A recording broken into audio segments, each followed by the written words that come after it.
1 जनवरी 1948 एक ऐसा दिन जब पूरा देश नए साल की खुशियां मना रहा था।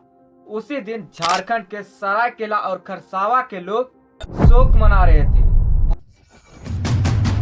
भारत के आजाद होने के करीब 5 महीना बाद ही 1 जनवरी 1948 को खरसावा गोलीकांड हुआ था, जिसे आजाद भारत का जलियांवाला बाग हत्याकांड कहा जाता है।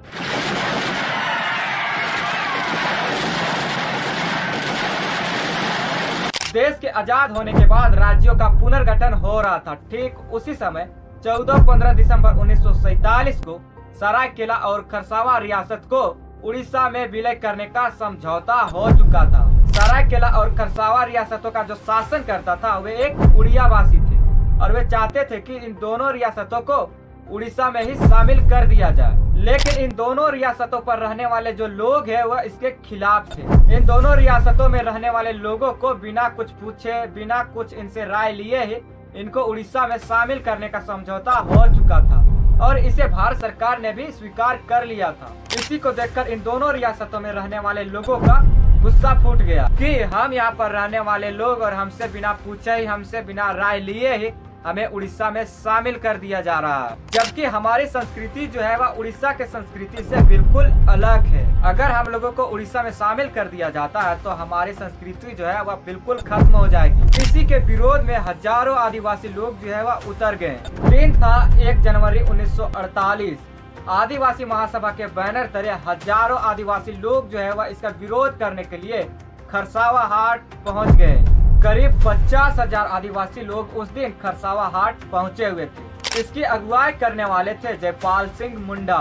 ये वही जयपाल सिंह मुंडा थे जो भारतीय हॉकी टीम के एक समय कप्तान हुआ करते थे। उस समय जयपाल सिंह मुंडा की लोकप्रियता इतनी थी कि उसकी भाषण सुनने के लिए लोग दूर दूर से आया करते थे और उसी के कहने पर हजारों आदिवासी लोग जो है वह विरोध करने के लिए खरसावा हाट पहुंचे हुए थे। जयपाल सिंह मुंडा को कहीं न कहीं डर था कि अगर सरायकेला और खरसावा रियासतों को उड़ीसा में शामिल कर लिया जाता है तो फिर जब झारखंड नया राज्य बनेगा तब सरायकेला और खरसावा को झारखंड में शामिल करना मुश्किल हो जाएगा। इसीलिए वे चाहते थे कि सरायकेला और खरसावा को बिहार में ही रहने दिया जाए, ताकि जब झारखंड नया राज्य बनेगा तब इन दोनों को झारखंड में शामिल कर सके। सरायकेला और खरसावा रियासतों को उड़ीसा में विलय करने के विरोध को लेकर खरसावा हाट करीब 50,000 आदिवासी लोग पहुंचे हुए थे और उस दिन साप्ताहिक हाट का दिन भी था। उड़ीसा सरकार उस दिन पूरे इलाके में पुलिस छावनी में बदल दिया था। विरोध करने के दौरान ही आदिवासियों और पुलिसों में किसी बात को लेकर विवाद हो गया।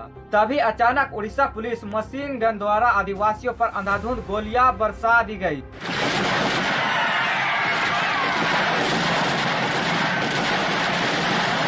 इस घटना में कितने लोगों की जान चली गई इसकी कोई भी जानकारी किसी को नहीं पता है। घटना के तीसरे दिन कलकत्ता के एक अंग्रेजी अखबार द स्टेट्समैन ने खबर छापी थी कि इस गोलीकांड में 35 आदिवासी मारे गए हैं। तो कहीं बताया जाता है कि 2000 से भी अधिक आदिवासी लोग मारे गए थे, तो कहीं कहीं बताया जाता है कि 30,000 से भी अधिक आदिवासी लोग जो है वो मारे गए थे इस गोलीकांड में। हालांकि इस घटना में कितने लोगों की मौत हुई है इसके जाँच को लेकर एक कमेटी भी बनाई गई थी, लेकिन फिर भी पता नहीं चल पाया कि कितने लोगों की मौत हुई थी।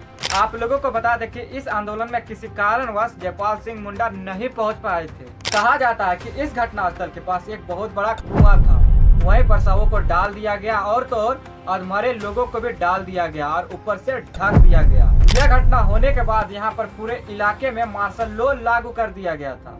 यह गोलीकांड घटना होने के बाद जो उड़ीसा में विलय करने का समझौता हुआ था उसे रद्द कर दिया जाता है। खरसावा गोलीकांड घटना उतनी हाईलाइट नहीं हो पाई है जितनी की यह होनी चाहिए थी।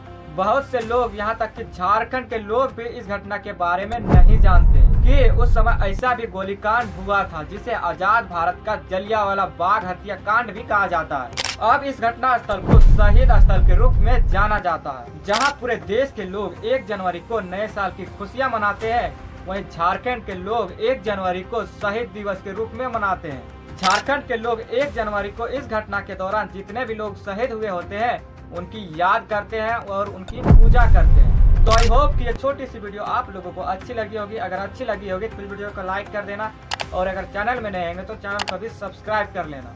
और हाँ, जिनको खरसावा गोलीकांड के बारे में पता नहीं होगा उन्हें यह वीडियो शेयर कर देना।